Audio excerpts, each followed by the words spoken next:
As well as using charts in your reports, Power BI has a table and matrix visualization, which can be helpful if you want to see a more textual version of your data.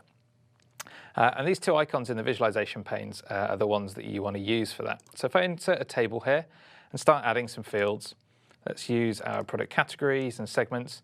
You'll see I start getting the unique values from each of those fields added to this table. And as I add more and more of these, you'll see the table will start to scroll eventually. It always takes up the size of the size that you specify the visual on the canvas, and you'll see you can scroll within those rather than paging through these. Obviously, I can move and resize this just like any other visual, but I can also come and grab each of the individual columns and resize them individually too. I can either drag to resize like this, or I can also double-click the separators between these columns to snap the size to the data that's been loaded within that column. It's actually based on just the data that's currently been loaded. If you've got a very long set of data, you might find that it hasn't loaded. We're only going to load kind of a couple of hundred rows at a time so that it stays nice and performant. But it might mean that it chooses, if you've got lots of short strings at the top of your list, it might snap them to a slightly smaller size than you'd have further down. You can also see when I hover over one of these column headers, I get a little black arrow, and that indicates that I can sort on these as well. So when I click on these headers, it will resort all of the values in that column, and you'll see the little arrow gets saved onto that column to show you which way it's been sorted. So we're ascending by manufacturer here. If I click it and then click again, we're now sorting descending by segment, etc., etc. If I start to add some numeric fields to this as well, let's add our sum of revenue. You can see I get a total row, and that's going to get sort of pinned to the bottom of the visual, so you can always see your totals. But as I start scrolling through these, you'll see the numbers sort of disappear behind it. And what we're doing here is summing up all of the values in that revenue field for each of the rows in this table. So my underlying data might have lots of different transactions in the youth category, youth segment for the Aliki manufacturer, and we're summing the revenue for that total to get that total of 286,000. What do I want to say next? Okay, so that's a simple table where we're just showing a big list of the data. One of the other common approaches to these sort of table layout visuals is to do more of a crosstab, and the matrix is the right option for that. You can see when I insert this matrix, I have a slightly different set of options in the field wheel here. I've got rows and columns as well as values. So now I can group my data into fields down the rows, fields along the columns, and create that crosstab. So let's add our category and segment again, and you'll see by default those will go into the rows. Let's add our revenue again, and that will go into the values. But now let's take our date field and add that into the columns group. So now here you see we've got my years across the top of the table with a total column as well as a total row. So we're producing that crosstab here with our dates across the top. The other thing that you'll notice that's different between here and the table is that we only see by default the top level category and the top level the years in this case by default. So that corresponds to all the items in this row bucket, the categories at the top here, and in this columns area, the years at the top. So those are the first one that you'll see. But I can drill down into those through a number of different ways.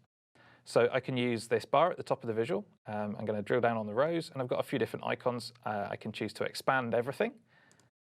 So this will show me all of the segments underneath those different categories. This little arrow lets me drill back up again.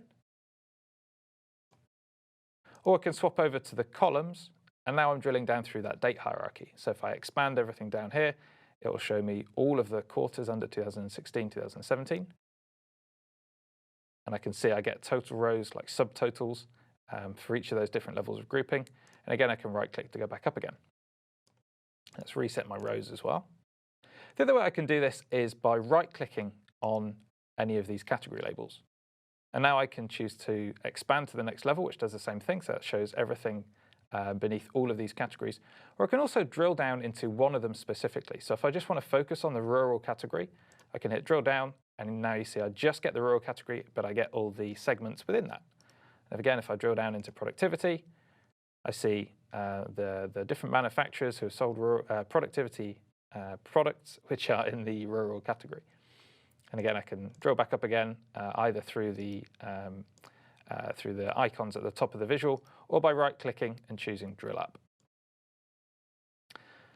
That option to show the next level actually replaces the category level with the segments. So I'm still seeing the total for all of the different products, but I'm just changing what I'm visualizing here. So rather than looking at it broken down by category, this is across all of the different categories, the different segments that I'm looking at. So a number of different ways that I can navigate and drill through the hierarchies on my rows and columns within these tables and matrices. There's a few other things that we can do with these table and matrix visuals. One of them is if I create another chart here, let's take a look at our revenue by manufacturer. One of them is that I can cross-highlight just as I can with any other visual from the table or matrix here. So for example, if I'm interested just in the 2016 sales, when I click the column header for 2016, you'll see that it gets highlighted both within this visual, but also on the other charts on this page. Same goes for anything on any of the rows. I'm focused now just on the convenience products. I can even select an individual cell for the intersection of these two things. So this 173,000 value, that's sales for the regular products in just 2017. When I select that, you'll see this will filter. There's actually very little of the overall sales for each of these manufacturers on that total. So I can do that, that cross-highlighting both within tables and matrices. The other thing, of course, with these tables and matrix visuals is that there's a whole range of different formatting options that I've got available to me here as well. So everything from styles, whether you want sort of the defaults or something more minimal, I can turn off the styling, use just some basic ones. I can have some much more, some might say garish, but more perhaps more dynamic kind of formatting on these as well. We've chosen our defaults based on a few data visualization best practices. Things like turning on these alternating rows really helps with readability. And also some feedback that we've had from customers around styling, things like picking up colors that are used elsewhere in the reports as well. So I've got then very fine-grained control over the rest of the formatting as well. Things like turning on grid lines, so either horizontally or vertically. Things like controlling the amount of padding between all of these rows. So if I want to space things out, I can do that. And then I've got individual control over both the column headers, so the area across the top, the row headers, i.e. the areas down the side. And interestingly, around the row headers, we have this option called stepped layout. And that controls whether you have these kind of indentations as you work down the different levels in the hierarchy on this row here. Or if I turn that off, we show them as separate columns in the matrix, which I guess is more like the traditional pivot table layout in Excel. And I can see the total rows for each of these different subcategories beneath that. I can control things like the font that's used in each of these different areas.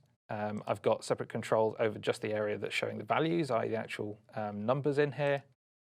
I can choose whether my subtotals are turned on and off. I can choose formatting for the grand total, et cetera, et cetera. And then we have a couple of different formatting options specifically for conditional formatting, i.e. formatting that's based on the values within these cells. I can either use color scales or data bars to highlight and shade the different cells based on the values within them.